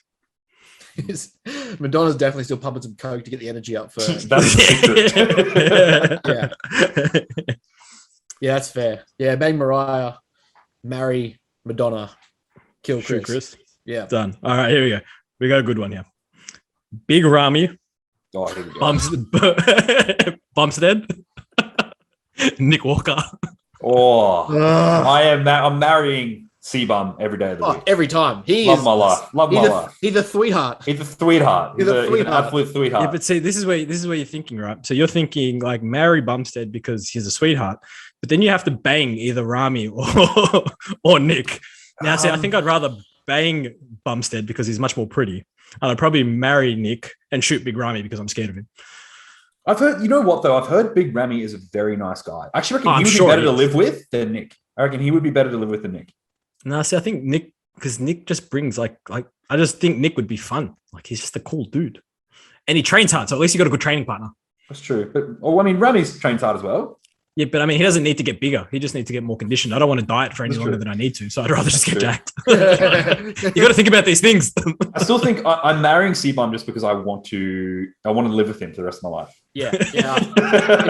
I want to nestle up to his chest and just lay there, let him spoon me and tell me life's going to be okay. This is the thing. If I marry Nick Walker, he's friends with Ian, who's, you know, brother-in-law is C-Bum. So I've got that connection. You still know him at least. Yeah, so it's okay. I can live with that. This is definitely not a person question from someone else. Scaffy's already planned this out. This is his question. He's like, I just don't want to feel weird asking it. Actually, no, someone actually did ask it, which is interesting because hopefully I'll follow that person. But anyway. Yeah, I'm killing Ramy because I don't like the look of his physique, to be honest. Do you prefer Nick's physique or Ramy's? Honestly, I don't like either of them that much. Neither do I. So it's hard to answer, but I think Ramy I like less because he looks like you know that bull that's like the myostat inhibited bull? Yeah. Every time I see him on stage and he comes out with the quads, I just look at that and I'm like, man, he looks like that cow. Looks like that fucking myostat inhibited cow. But he's also like fucking 6 foot something. Like he's tall as shit. Yeah, I'm not a Ramy fan. I'm not a Ramy fan at all. And Nick, I think he's a cool dude, and he's friends with Ian, so I feel like he'd fit into the group well with Chris, and you know, yeah, exactly, all that stuff as well. So, Nick, I'm just going to use you to get to your friends. Okay? I'm just going to use you. To your friends. I mean, I'm also going to train with you, bro. Like, we're going to go hard. Like, this is what we're going to do, bro. This is not going to be a reciprocal like love relationship. I'm using you, but let's do it together. Yeah, let's just be roommates. We're all going to make it, fam. So wait, did you guys answer or what? Yes. I mean, I still want to marry Bumstead. I'm marrying Bumstead. I'm marrying Bumstead. So who are you shooting? Well, I mean, or killing, however you like to kill, whatever. I'm killing I just assume you want to shoot someone. I'm killing Walker, and I'm sleeping with Ramy purely because I want to see who can take out Ramy, and rather than just Ramy not compete and someone else win. Yeah, right. You know you're going to get fucking bumped by Ramy, right? But anyway, nah, he's too tired. He's gonna be gentle. You remember you guys live with him in the off season as well. Yeah. He's like, right, I'm marrying Bumstead. I'm banging Ramy. Okay, what if you had to bang Ramy, but it's post contest? When he's like 380 pounds. When he's like 300 and something kilos. 300 pounds, 350 pounds.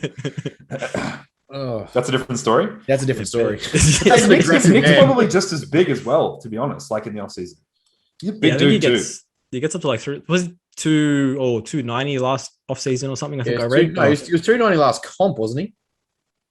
Oh, I don't know. I thought I saw 290. I wasn't sure which one it was, to be honest. He punches over 300 off season easily. It's got to be, yeah. They're both big dudes. Either way, you're getting destroyed. Either way, it's going to be painful. All right, we got Fran Drescher. Do you remember the nanny? Oh, Nanny. Fran. Yeah. Elmo. For fuck's sake. And this is a funny one just for Ben. Thor. I love Thor. Okay. All right. It's Ben's favorite Marvel character, apparently. He's mine as well. Thor is There my you go. favorite Marvel character too. So I guess you're both marrying Thor then. I'm marrying Thor every day of the week. Definitely marrying Thor. As So long as I then get to play, are you- as long as I get who to you play banging? with that hammer. So then who are you banging? Are you banging Fran or Elmo? I'm definitely banging Fran. I'm killing Elmo. Fucking stop telling me to tickle you, you weird prick. I mean, I was going to Yeah. say I'm going to kill Fran, to be honest. And Yes, now but that it's sounds not- weird. She ages But- well, man. She looks Man, pretty her good for her age. voice, if she says nothing, then yes. But if she's speaking, Mid root, she's like, gone. She's gone. Oh. I think this is one that we may all agree on. I think I'd be the same. I think I'd marry Thor, but yeah, I think I'd bang the nanny and kill Elmo. Provided she doesn't speak. Vidish doesn't speak. Nah, I can live with the voice. I've heard worse. Ah. Just skull fucking an Elmo. Oh shit. Well, this is the last episode we get, boys. You've been fine. Yeah, and we're cancelled. All right, I gotta find. Ben Max sent me one. So, the Australian Yeti, so Anthony Kresner, if you know who that is on Instagram, the powerlifter, Mhm. Jordan Shallow, Looks or like Ben Jordan Mack. Peters.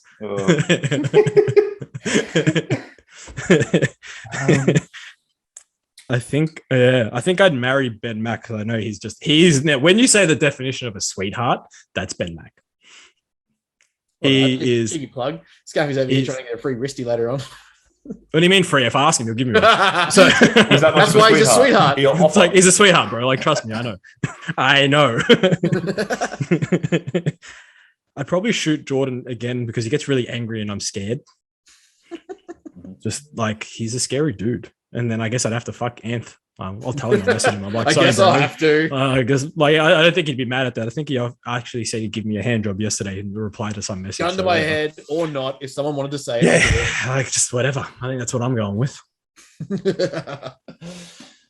I mean, I don't really know the guys that well, so I mean, I don't know them well enough to really answer the. I only know from what I've seen. So, Well, go on for what you see, bro. well, I mean, at least I've met Ben, so That's true. there's that. Haven't met Anthony. I'll let Ben answer this one first. I'm on the same Talk about a point you have. handful and a half. I've seen of them, and that's about as much as you're Well, getting. that's all you got to do. Go off what you've seen. Come on, people. Don't fuck. I'm gonna don't marry. fuck I'm gonna the marry game. Ben. I'm gonna marry Ben because at least I know him, and I know that like you said, he is a bit of a sweetheart. There you go.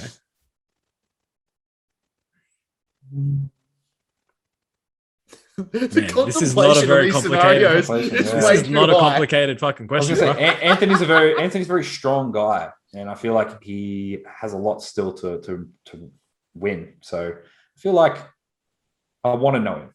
It's like, so I'm going to shoot Shallow, him. it's like Jordan I'm Shallow. not shooting him. I don't really care whether I meet him or not. Like he's kind of like He's got a lot to achieve. I want to see it play out. I want to see how it plays out. That's it. I feel like Jordan Shallow's had his time. He's done the seminars, he's gone places, whatever. I'm sure He's you've had had his your chance. moments right now. You fuck off. 30 years old. He's had his time. He's had his He's time. done. He's had his He's a time. He's had a good run. The average Roman only lived till 35. You've peaked. You're done. Oh, who's gonna run the gym as well? Is it Apex Strength? Yeah, the business partner, Tyler. Business partner, yeah. Yeah. Yeah. Yeah, No, his I'm- name's Chris. Yeah, I'm Jordan's going- gone. I'm Chris. Jordan's gone. Anyone with the name Yeti, I want to see what they do. Let's see what he's still a lot to achieve. I'm keen to see some totals that he puts up. So Well, it'll be interesting when they do actually open up competitions again. But I guess did you guys watch the Arnold? You did, yeah. I did. I watched every second of it. Every second of it. Yeah. Thoughts on the finishing? Made sense. Which We like it. are we talking bikini? The opens, Are we don't care about. Talking Man, classic. we Are only ever talk talking- about the opens. We don't care about the other shit. Here's a question for you. Logan won best poser, right? For classic Yeah. which is bullshit. over Terrence. Yes. Yeah. The only thing I can think of, and the reason why, is because they knew Terrence was winning the show. Yeah, so like, 100%. we at least don't want to give it to both of them.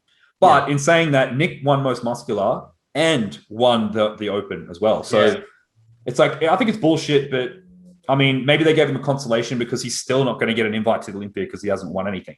So with Logan, yeah, because he lost last week. He's only done 2 shows. No, he's done 2 shows. He comes second to a guy in Texas a couple of weekends ago, and then he come third, I think, at the Arnold. So he's still not qualified. So I feel like they gave it to him as a consolation prize. Didn't he do Florida? I can't remember. He did do another show. No, he's done 2. He's done Texas and he's done the Arnold. That's all he's done this season. Because he expected to qualify at Texas. That's why he only was doing like 2. Yeah, he really hyped his own season this year. Yeah. And there was who's the guy that come in that fucking looked insane? I can't remember what his name is, the black dude, but fuck, he was good. I think I know what you're talking about. Yeah. I do have his name on tip of my tongue. Now I think I remember watching his name. But fuck, he was good. Yeah, he looked real good. But I'm the one thing I'm over with bodybuilding is like the overhyping people before they get up there. Like, not over it because it makes it interesting, but like I've seen people calling Logan the Texas Oak, as in like calling him the new Arnie, and I'm like, fuck off. Like, you can't just give that title to someone. And that's his Instagram name. He calls himself that. Do you remember when they gave that hype to Callum von Moger? Because he actually genuinely looks like Arnie. And he did one show at like the beach and then like stopped competing. Yeah, and then decided to tear every muscle in his body that he had by doing stupid shit. Kudos for being like tearing his bicep and YouTube and shit. But at the same time, like if you're gonna go around calling yourself the Arnold or whatever you want to call yourself, like you'd best hope you're fucking bringing it every single time and competing. Yeah, you know they made a movie about Arnold and they used him in the movie. Yeah. Like don't get me wrong, they use Olivia Jr. to be in the movie as well. They actually use it in there. Well, but at the same time, it's like, like that's such a title to just throw around to anyone. It's like calling every new halfback the next Andrew Johns. It's like you're just playing halfback. Like you're not the next Andrew Johns. Yeah, like calm down. It's like this with classic though. You happy with placings? Yeah, I think Terrence. No one's disputing Terrence. Yeah, no one was touching him. Yeah, he looked phenomenal. He did look really good. I think he's gonna. The size difference he put on, it wasn't on the same par as Bumstead's Olympia to Olympia, but at the same time, like the progress from the end of the year to where he was now. I could not believe, like 2 weeks ago, when he was posing with Chris, and Chris was in better condition than him, I did not think he was going to be able to pull it in like he did. Insane, especially considering, John Meadows passed away, which was John Meadows was his coach. So he pulled it in fucking so much in 2 weeks to come in the condition he did at the Arnold's. Yeah, it just shows you how good. Second, Alex Cambanero comes second, and then Logan third. I mean, I don't know. I think Logan looked better, but in saying that too, white guys look better in the stream because of the black background. So I feel like in person, Alex may have pipped Logan. Yeah, pipped him. Yeah, I think the obvious winner was going to be Easel by far, and then second to fifth, it's like, it could have been. It was a bit of an open show. Like I guess you probably wouldn't have been as surprised from, if Logan pulled second, you would have been like, fair. Yeah, actually, though, open. What do you think, Steve and Ian? Well, that's what I was saying. Like, people forget Ian comes in better each time he gets on stage. So it's like he came in the morning, you looked at him, he looked a little flat. You're like, something's just amiss, but he's there. He's just not 100% there. And then he came out, at night, and you're like, there he is. This is what I was saying to you when we were training. With Steve as well, especially because the same thing happened in Texas. If he comes out and he's looking good, he will get worse. He looks worse when come finals. So I think that he was in the lead after prejudging, and then coming into finals. Yeah, that's when Ian really made up the ground. And it's actually weird though. There's a lot of controversy going on about the judging and like how much, because the Arnolds are supposed to take into account the weighting of the posing routines. I saw Sergio. The placings are so weird. Yeah, Sergio was like sixth place in posing, but yet won the posing award for men's open. Yeah, it's like and his posing was by far like I don't know how he got sixth. He put a post up about it. I don't know if you guys saw. He put a post up about it saying, "I think I'm done with posing routines and actually putting time into choreograph because it clearly judges don't care about it anymore and the audience doesn't want to see it," which pisses me off because I fucking hate that. That's not part. Like it should be considered because you've got guys now doing Olympia, and we talked about it, Scaffy. You got guys doing Olympia who are like up there top tier bodybuilders that are just getting on stage, hitting their mandatories and getting off. When you used to see Ian's bad for it. Like he does not give a fuck about his posing, which is crazy because Chris Bumstead's his brother-in-law. Yeah, and I know, right? It does great. You start getting a smile out of Ian while he's up there. Yeah, I completely agree. And it's like, even though with like Nick Walker, like his routine stuff isn't exactly great. It's better than Ian's. Don't get me wrong, but it's still not artistic in any sense. It's just walk, pose, flow, pose, flow. Do this with the audience so they get excited. Yeah, there's nothing really there. This is why I'm saying, like, watch Hollingshead come in. Because he's been doing awesome work with his posing lately. He's been with a classic dude who's actually teaching him to pose. Like he with his muscularity, and then if he can hit half the posing that he's been showing, it's going to be fucking phenomenal. Yeah. Provided he's someone that's been so underrated coming into this Olympia. He's just been flying under the radar. No one's talking about him in top him five, and Nathan. I'm telling you, him and Nathan Diasha. I think he would have beaten Nick. To be honest with you, I am a big Hollingshead fan. Yeah, I reckon he has a much cleaner, much nicer looking. Even though it's big and it's solid, he looks more aesthetic. Much nicer aesthetic physique compared to Nick. Nick's is like it's just gross mass, but it wins. Like it's gross mass for his height. In saying that, Hollingshead's bigger than Nick.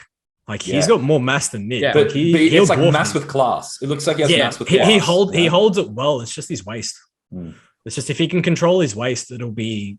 I think it'd be very, very interesting. He'd be challenging. Like I called it 6 weeks ago. He's going to place top 3 if he can control his waist. Yeah, it's the big if. But the one funny thing is with someone like him, because of his skin tone, it's like when he gets tanned, his tan like basically takes away from how diced he actually looks. It almost makes him look worse. Like he's almost better getting up like fucking pale skin and just let that light bounce off, baby, and pumped up because at least you'll see the vascularity and stuff. Because as soon as he tans up, like it just doesn't work. And it was funny, like looking at Kuklo, like his tan color. I think it just didn't work for him. His midsection looked like compared to Nick's. Kuklo's midsection looked either not oiled enough or just not dry enough with his tan. And sometimes with because Protan's like the official sponsor of like the IFBB. So sometimes with Protan, like it just doesn't take well on certain skin tones. Like for me, I will not use Protan when I compete because it does not work well with my skin tone. I'm very much like Hollingshead in that I'm extremely pale. So obviously, English, British heritage for myself as well. So my skin tone's extremely pale. So like what really does work well is more of an orangey type of skin tone, or more of an orangey type of color, like a suntan on, looks magic on my skin. Like, but the Jantana or the Protan, it's like that reddy color. Like the I don't know if you know about the Dream Tan and the red bronze versus the gold brown. The gold brown, which is weird, the red bronze would just wash me out and I would lose all the detail in my physique when I was competing back in INBA, and it was actually allowed. Here, it's like they'll probably tell you to wipe it off. But now like suntan on will be so much better. But it's that skin tone. It's like the orangey, like goldy color versus like the dark reddy color. Yeah. Yeah, it was just like I said, it'd be interesting to see if it's something he adjusts come Olympia. Problem is, I don't know if there's much they can do because they're all sponsored by Protan. So it's like you'd think that they'd be able to like go through different color schemes and like surely like they've got other brands. If I'm sure if one of them said, "I need this color, just make it in your brand," I'm sure they'd be able to do it. Like it wouldn't be that hard to do, right? All right. Well, knowing the top 10. I'm sorry that knowing who's contending. Who do you reckon's punching the top 5 for Olympia? Yeah, everyone turns up on the day. Everyone's there. Everyone's good. Should we bring up a list of who's competing? Well, I can top 5 off the top of my head in no particular order. Rami, Hardy Chupin, William Bonac, James Hollingshead, Nick Walker. Put Nick top 5. Top 5, yeah. And then 5 to 10, you're looking at Ian. There's a clusterfuck there. You got Ian. Yeah. You've got Nathan Diasha. Yeah. What else have you got there? There's a few extra invites that got given out because of so little shows. Hey, like there was like if you placed second or made enough points, you got these extra invites. So there's a few extra like not wild cards, but there's a 3 spanners in there. It's gonna be good. I'm just trying to think who else come like. So you got Hollingshead, Regan Grimes. Oh yeah, Grimy. Yeah, I just don't think he's. I feel so bad for him, like because I feel like if there was no classic weight cap, and he could come in bigger into classic. With his lines, he would look awesome. But because he's like in between like men's open and classic, he's just fucked. He's not big enough to be a men's open guy, and he's almost not classic enough to compete with the classic guys with a weight cap. So he loses the mass that he has when he diets down to the actual weight cap for classic. Do we know if Brendan Curry is actually competing? Yes, he is. Actually, sorry, I need to redo my top 5 because he'll be in there as well. I knew Which will push which is even more out. funny because I've got someone else I'm going to put in there that's going to change your top 5 again. Bonac. Did he get invited? I think so. I thought I read somewhere that he did. No, he doesn't need an invite because he was top 6 last year. Top 6 last year, yeah. That's what I thought. I thought he had to. I thought he had to qualify, but no, because he finished top 6, he gets the invite. Yeah. So Bonac's in there as well. Now let me redo. Rami. I'll just push Nick Walker out and put Bonac in and Curry. Yeah. You got Justin Rodriguez, Patrick Moore. You got a Kim as well, which is going to be. Yeah. I don't think sits on the edge of his last showing. He's not going to nail it. He always sits on the edge of the top 10. I don't think he's going to be much impact. He was 6th last year, which is why everyone was hyping him for the Arnold. Yeah, and he just didn't bring what he brought to the Olympia this year. It just was not. Like he had a bit of stomach distension issues. He just wasn't quite where he needed to be. You got Andrea Presti, the Italian. He like, I don't know if he's going to place like obviously top 5. I don't think he'll place top 5, but I feel like he'll turn some heads. He's going really under the radar. Yeah, he's a good competitor. Like he looks good. But the other one that I guess you probably haven't thrown in there is Hunter. Yes. So Hunter's the interesting one. I'm talking like, I actually think he'll be pushed back a little bit this year. Only because it's going to depend. Can he beat Nick Walker is the question. So that's what I've been discussing is where I actually prefer Hunter's physique and shape to Nick's, but will he beat Nick? That's what I was saying to Aaron is he just can't quite bring it. Like that condition. Hunter's someone that looks like fucking awesome 10 weeks out. You're like, he's going to nail it. He's going to come in, glutes peeled inside to out. And then he just doesn't get that much better. Yeah. Like to the point where it's like, fuck, he nailed it. You know, I don't feel like he's been 100% yet. Which is scary for him because he looks fucking unreal. Like his structure, his shape, he's aesthetic with class, but also with mass and also quality posing. Like having your dad being Lee Labrada, you're going to learn how to pose. And so he can actually bring that, and having that and be able to still get better as such a rookie to like the pro league. Fuck, I'm excited to see what he does in the next 5 years. Do you think that he can push someone out of the top 5? And if he can, who is he pushing out? Hunter, yeah. Let's just say that he does beat Nick Walker and Nick Walker's not in the top 5. Hunter's on the barrier of 6th to 5th. Who is he pushing out? Because in that top 5, you know, you've probably got, based on who was there last year, you've got Rami, you've got Hardy, you've got Curry, you've got who else was in there last year? Did I say Bonac? No, but Bonac will be in there. So he's got to push one of them out. He's got to push one of them out. Yeah, well, who's 5th that he pushes out there, right? Who's 5th? There was someone I said before that will definitely be like in you there. got Ian, Nathan, Rolly, which I think Rolly pulled out, didn't he? No, Rolly's. Oh, actually, he's pushing. He actually he pulled out of the Olympia. Yeah, he pulled out of Arnold's, but he pulled to focus on the Olympia. But I can't see him being in the top 5 this year. Top 5, no, me either. Yeah, he's just you'd have what's his name, Al Sabai or whatever his name is from Egypt. I do know who you're talking about. Yeah, I think he qualified in Dubai, maybe. Yeah. It looks good. I don't think he's going to be top 5 at all. I don't think he'll be top 10. I think for Hunter, like, let's say Hunter gets top 5, he would have to beat like Abel Nick for straight up, like just have to beat Nick. But then he's still beating guys like Ian and Desha to make top 5. Like he has to beat Ian. Yeah, see, that's what I think. James and Nathan, the English guys, like they've gone really under the radar. Like Hollingshead, sorry. Yeah, Hollingshead was the guy that I was. I think it's because like Desh got caught up in everything going on in England and like being the voice for the people and all that sort of shit. Yeah. And obviously couldn't train for ages. I just genuinely gave up that he was even competing. And then he'd come back and look fucking sick. Yeah. Like the second he was like back in balls to the walls and like guns blazing, he looked fucking phenomenal. Yeah, he really can dial it in real fast too. It's just I fucking hate it. His body just don't know how still at his age he's just able to dial it in, and it just accepts everything that he gives it, and it just blows out, and then he pulls in tight, and you're like, what the fuck? Like how? Yeah, and he's got really nice structure, real nice look. If he comes in the way he did when he beat Rolly, like it's going to be. It'll be interesting. I think that 4th, 5th, 6th spot will be interesting, and I think some of them will push the top 3 and 4. To be honest, I can see Hunter and I can see Hollingshead and Nick. Those 3 really pushing that top 5. Like like the top. Yeah, I reckon the top. Yeah, like you said, maybe 3, 4, and 5. Hardy never comes off, so I can see him being a top 3 spot. Ramy, he's the champ. They never usually knock the champ back that much. Yeah. You got to knock out the champ to win. And then the wild card is Bonac. You know, he hasn't competed in a long time since I think last year. He didn't do the Arnold. He wasn't in that great a condition, but how much can he bring it in? We don't know. He does have that, you know, that fine detail through the muscle that he just looks like he has that muscle maturity. His bellies are phenomenal. Yeah, and the bellies is just like his back, and it's not like it's freakish, but it's just like everything's so evenly balanced. It just so looks complete from head to toe. There's like no more muscle he could literally put on that frame. Like, that's the thing that people get misconstrued. I find with bodybuilding, like they always talk up like, oh, Ramy has these amazing quads, or like Dexter had this amazing taper, but like you don't want to have just one significant standout part. You want to have a complete looking physique, right? Like that's the idea is to have structure, and you want to have like good genetics, you want to have conditioning and taper and stuff, but overall you want to have a complete physique, not one massively drastic standout part. And I think that'll get you judged down, obviously. So, exactly. Exactly. Bonac has that complete physique where it's like, I don't look at one part and go, fuck, that's the best part on him. I'm like, this dude just looks good. Yeah.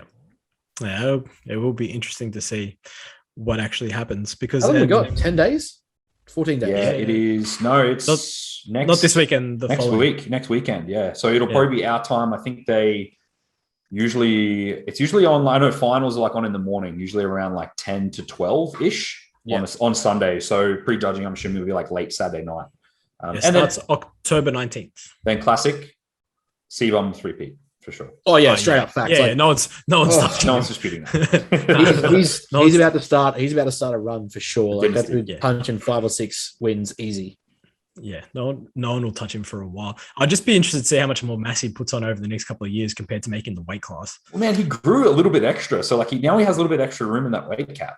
Yeah, so it's fucking crazy. He's been doing the stretching and shit, right? He's been doing the stretching to like stretch himself out, so he's got like the weight cap. Dude, man, you know what's crazy? I was talking to Dean about this. It's like the amateur classic weight caps. So I'm 5'11", right? So I'm like, or 6 foot with shoes on. Well, I tell people I'm 6 foot. But I'm like right in the middle of that. My dick's above average, I swear. My dick's above average, I swear. I'm like right in the bracket that I can be up to like 93 kilos, right? Like if like I was asking Dean, like what height would you have to be? And he was like, because he's like 175. The difference between 4 centimeters is like nearly 6 or 7 kilos you can have in stage weight. Yeah. How fucking crazy is that? Like that's such an advantage, just being taller. So like for CBOM, like fuck, now that he's that little bit extra taller, it's giving him so much extra room in that weight cap. Well, I think for mine, I would be something like 87 kilos, or the last time I checked the classic, my stage weight would have to be 87 kilos.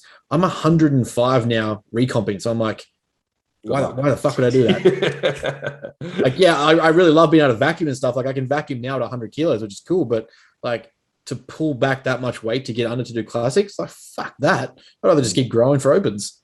Or you just stretch yourself out. Or stretch yourself out. So you can have some extra height. And then move to classic. Yeah. Yeah. Well, at least in classic, your posing will be more appreciated. Yeah, that's correct. That is true. But that's always been my goal. It's like no matter where I place, whatever I do, I want to be able to be in opens with a vacuum and be able to bring some like just gradually get better and better at posing and bring a nice routine and presentation to the stage, whatever stage it is, whatever fucking show it is. No matter how big you get, just be able to tuck it in and pull a nice show. Man, I feel like I think like it's more impressive in open because like you don't expect to see the level. Like when people come to watch classic, they look at the classic physique division and they're like, oh, they expect to see good posing. They expect to see good flow. They don't expect to see a big open guy come out and pull a vacuum and like have fluent posing. So it looks so freaky. Like it looks awesome. Yeah. I think that was a big thing for Mike Pearson his last show was like, he didn't win, whatever. But at the same time, it was the fact that he was a super heavy and pulling a very nice vacuum. Talk about presentation as well. Brad was another one, the guy that beat him. Yeah. Brad, I did an interview with Brad, and his posing too was fucking insane. His presentation was spot on. Yeah, I did like his. And the thing is, so like, I like the thing I liked about Brad's was that when they spoke to him, he's like, how did it feel after 8 or 9 years, whatever it is, to finally get here? Like from your first comp, it's been 8 or 9 years to finally get your pro card. And that was like we're talking about at the start of the show, like that persistence and consistency to get there and not rush it and not like force in every drug possible and every single fucking substance possible just to get it in 6 months. He's taken 8 or 9 years to consistently get to a point where at the right time he wins the pro show. Yeah, but the other way is more fun. Just piss yellow. It's whatever. It's yellow. Don't do drugs, people. Massive stomach. Always have to put a disclaimer: don't do drugs. Educational purposes only. Please see your GP. See your GP. All right, guys. I think Ben, you got a massage there. Yes, I do. You're getting tickled. I'm definitely keen for it too. Holy fuck. Boy needs to relax. Yeah. It's a rub and tug. It's just what he's not telling you. Yeah, it's not remedial. I think it's about that. I just need to decompress. Yeah, it's not a deep tissue massage. He's going to be there for 10 Only seconds. a 30-second massage. What are you talking about? What are you going to do with the other 28 seconds, you liar? Clean up. Clean your own shit. But anyway, thanks for jumping on, Chrissy boy. As always, Appreciate you coming, My Chrissy. pleasure, guys. My absolute pleasure. Be a bit of fun talking shit. And as always, thanks to the listeners. Don't know why you still listen, but we appreciate you. 10 episodes in, you guys deserve some sort of merit award, right? Yeah, well, funny enough, we're top 15 podcasts in Australia, so for health and fitness, so that's pretty cool. There's only 10 really, actually. Yeah, it's like there's only six. We've been pushed out of that. There's only 15 podcasts, and we're 15, so we're It's doing well. like people in Top the 15. ICN, people in the ICN that are like, oh, I got top 3. There's only 3 pages. people. Yeah. It's like we're Just say top you 3. came And, last. so yeah, it's like top 3, and there's 2 people. How did that work? You know. It's like top 3 at a regional show. All right. Anyway, thanks, Keep guys. going. Thanks, guys, for tuning Thanks, in guys. as always, and we'll catch you soon.